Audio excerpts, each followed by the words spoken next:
Good morning, Mom.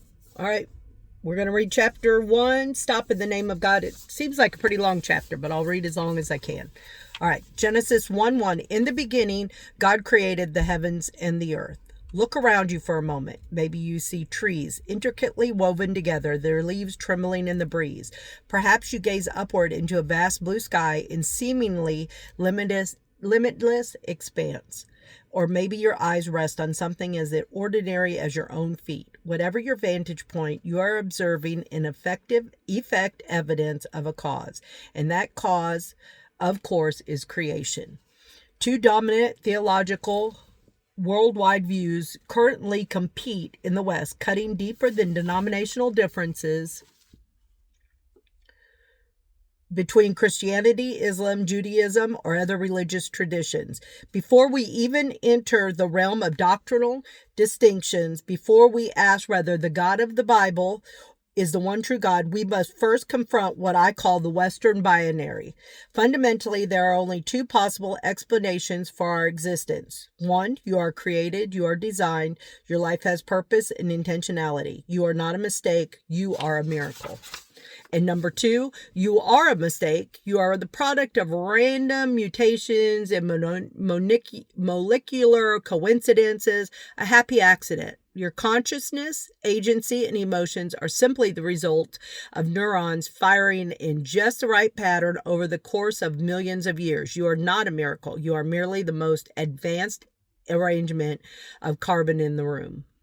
These are the two choices facing the modern West. And increasingly, people are choosing the second option as their dominant worldview. Over the past 40 years, we've witnessed a sharp rise in secularism and atheism. Their appeal is simple and seductive. If there is no God, then no one has authority over you. If there is no divine order, then there is no moral obligation. No higher law to challenge your desires or instruct your will in the absence of God. Human autonomy becomes the ultimate value and personal choice reigns supreme. Did I not blend my eyeshadow? This is driving me crazy in that view. All right. The trend is not theoretical. It is measurable.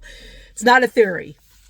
You can actually measure it. According to the Pew Research Center, the percentage of American adults identifying as religiously unaffiliated nuns surged from just 5% in the 1970s to around 30% in the 2021.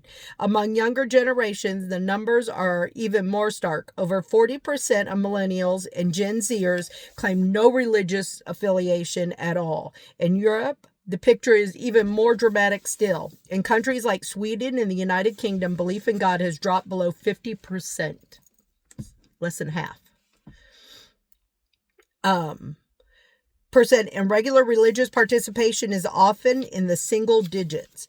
In a 2018 Gallup survey found that church membership in the United States fell below the majority for the first time in recorded history, dropping to a 47%, a decline mirrored across virtually every Western democracy. So at this point, less people practice religion than do. Why this decline? Part of the reason is trust in science and technology, tools which have ironically delivered unprecedented convenience but not contentment. But at a deeper level, the turn towards secularism is about control. The very idea that there is a God and he wants you to live a certain way is now considered offensive, judgmental, or harsh. In a culture obsessed with self-acceptance and personal freedom, divine authority is viewed as not liberating, but as oppressive.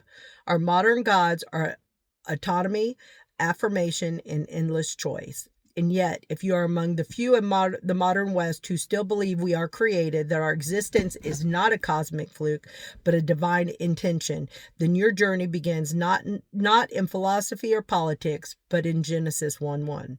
The modern world is afflicted with the growing spiritual disease, a kind of metaphysical emptiness, a tumor of hopelessness and isolation. We are materially rich and spiritually impoverished. If you examine nearly every major crisis in contemporary Western culture, depression, anxiety, addiction, loneliness, suicide, the common thread is disconnection from others, from purpose, from rest, and ultimately from God. The further we drift from the Creator, the more fragmented we become. As secularism spreads, the soul shrinks. Data supports what theology has always known. Data from the U.S. Census Bureau's Household Plus survey, January to April 2024, indicates that anxiety and depression rates have stayed at double the pre-COVID levels. Meanwhile, a 2021 Harvard Graduate School of Education report found that 61% of young adults age 18 to 25 report feeling serious loneliness. In a prescription rate for antidepressants, anti-anxiety medication, and sleep aids are at historic highs. Our technological marvels have not quieted our souls. They have only amplified the noise. But secularism doesn't leave a vacuum. It creates counterfeits. As belief in God of the Bible has diminished, people have not stopped being spiritual. Instead, they've invented pseudo religions, political ideologies, wellness cults, self-help mysticism, climate absolution, digital tribalism. These systems come complete with dogmas, rituals, prophets, and excommunications, but without grace, forgiveness, or redemption. They mimic the shape of religion while denying the source of truth. They offer belonging without transformation, identity without accountability, which brings us to the Sabbath. The Sabbath is the oldest continuous spiritual celebration in human history. Most people, even those raised in religious traditions, do not fully grasp this, and I will emphasize it throughout this book. The Sabbath is not primarily a legal command. It is a cosmic declaration. It is a weekly embodied confession that we are created, not accidental, that there is a creator and he is not us.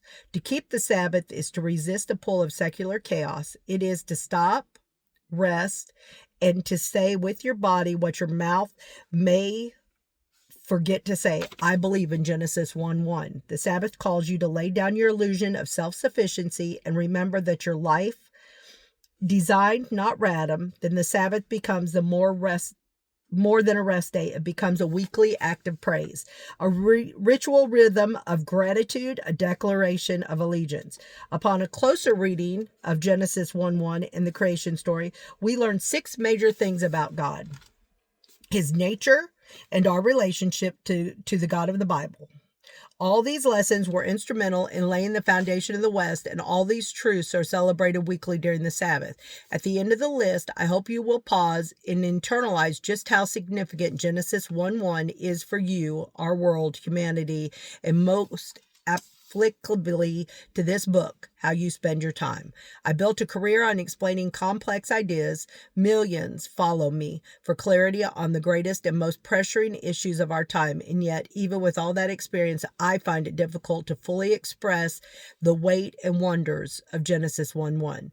Those 10 words, in the beginning, God created the heavens and the earth, did not merely begin a book. They launched a worldwide view. They shattered ancient chaos myths, introduced a rational universe governed by order, and laid the philosophical foundation upon the Western civilization was built.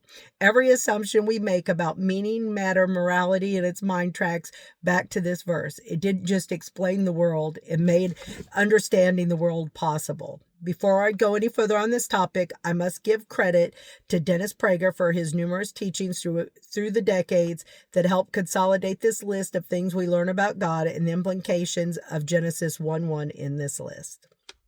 All right, we're not done with chapter 1, but we're done with that section. So we're going to start with next video with number 1, everything came about by God. All right, Mom, I'll talk to you later.